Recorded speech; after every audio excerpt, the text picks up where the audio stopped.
I've done it. I have done it. I am done. Thank God. I've done it. We've done it. God's helped me.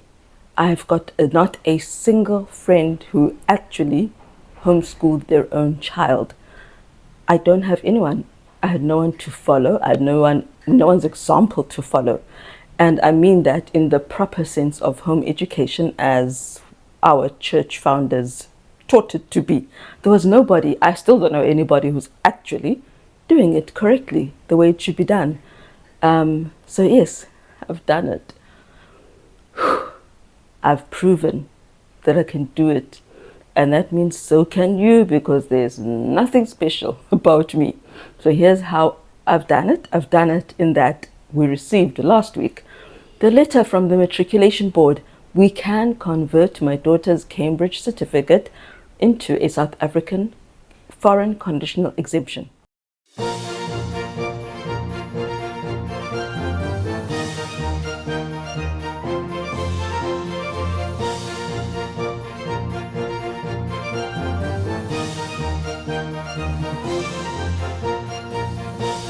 Why is it conditional? Here is a part that I wanted to also share for parents of dyslexic children, because so many of them struggle with a second language. It's hard enough grasping your one language that you're learning as a dyslexic. So to then add a second language, it can be too much for many dyslexics. So most homeschooling parents then run away from the second language, which means you then are missing one of the subject groups. Cambridge has various subjects all in different groups, and I think group 1 or 2 is the language group.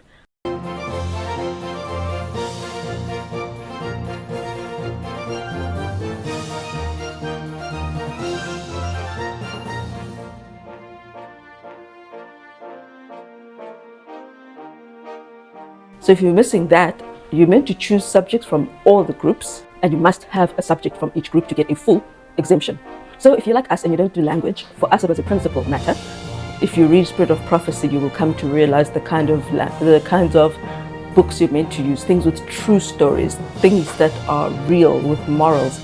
And as you know, children's books have monsters and gremlins and witches, fairies. So we did not teach our little ones. We didn't teach them a formal second language, because all the books were not the way we should be teaching as Seventh-day Adventists. So which meant we didn't have that language. And so this is how you get a foreign conditional exemption. I will run through the whole thing from the beginning, though I've shared it before, because you need to know it. I didn't know it. I had to trawl around, find groups. And when we began homeschooling, everybody in the groups that I was in was teaching a second language. For us, for the subjects or the careers they wanted, you needed a second language that is South African. So if you're doing Cambridge, the two South African languages they have besides English is Zulu and Afrikaans. And when you go and you look around in Cape Town, the places I looked at, in Cape Town you will only be able to write the Afrikaans exam by the looks of it. When you go look at the schools and which exams they offer, they don't have isiZulu.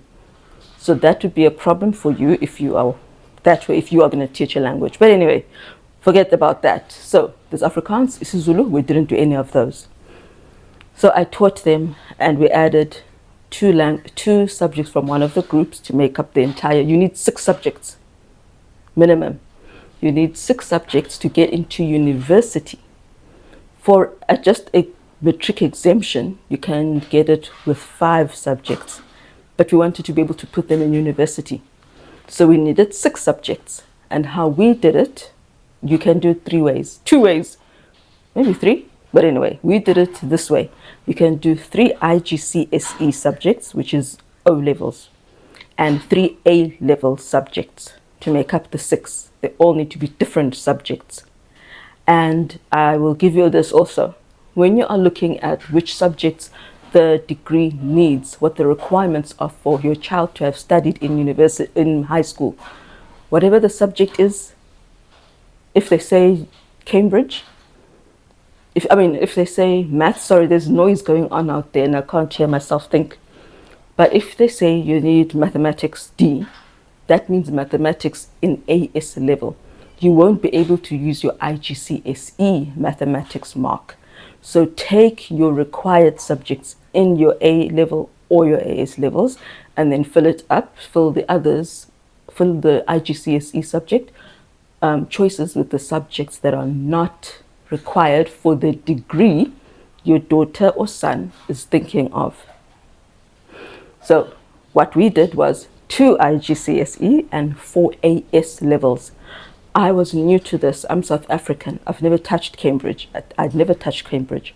So if you're like me, you won't know. 2 IGCSEs and 4 AS. A levels is actually made up of 2 years, give or take. It's 2 levels. There's an AS component, which is advanced subsidiary, and then there's the last component, which is the advanced level. So if like we buy a textbook, you buy the same textbook for AS level and A level business, but the first 10 or 11 chapters are the ones that AS level tests, and then the last chapters will be added on to make A levels fully.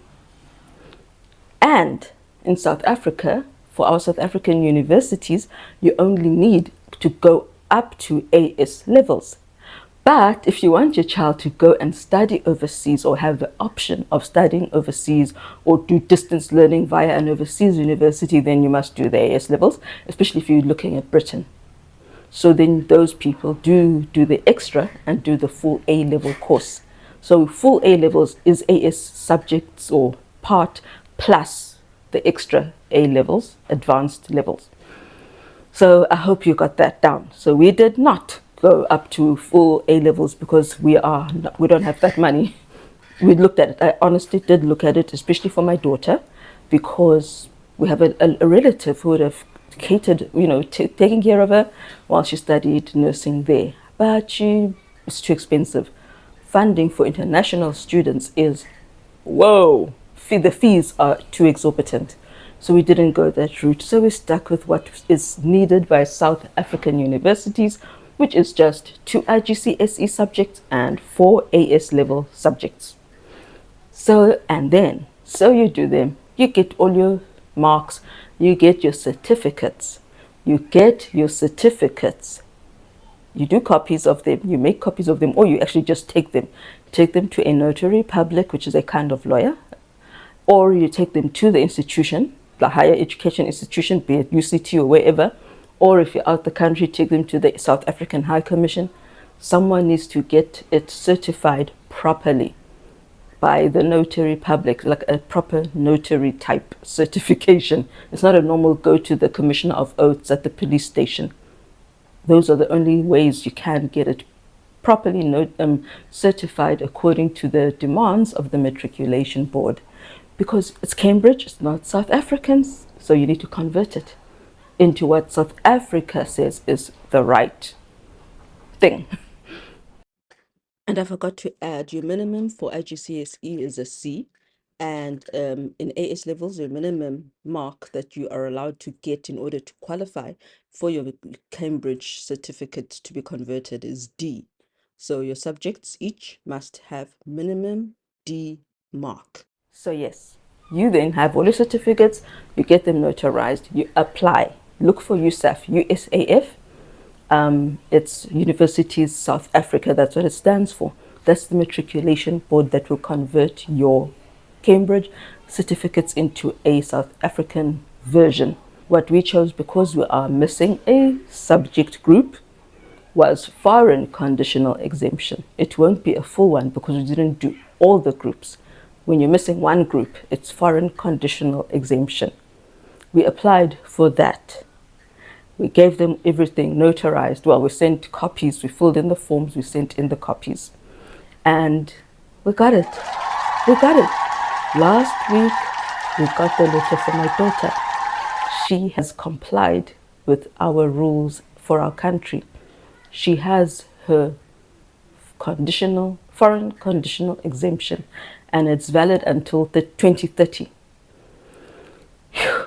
I finished. I've got one child already set, one teenager already set up, accepted 2 private institutions of higher learning Varsity College and EduVars, if you've seen my other video, if you haven't seen my other video.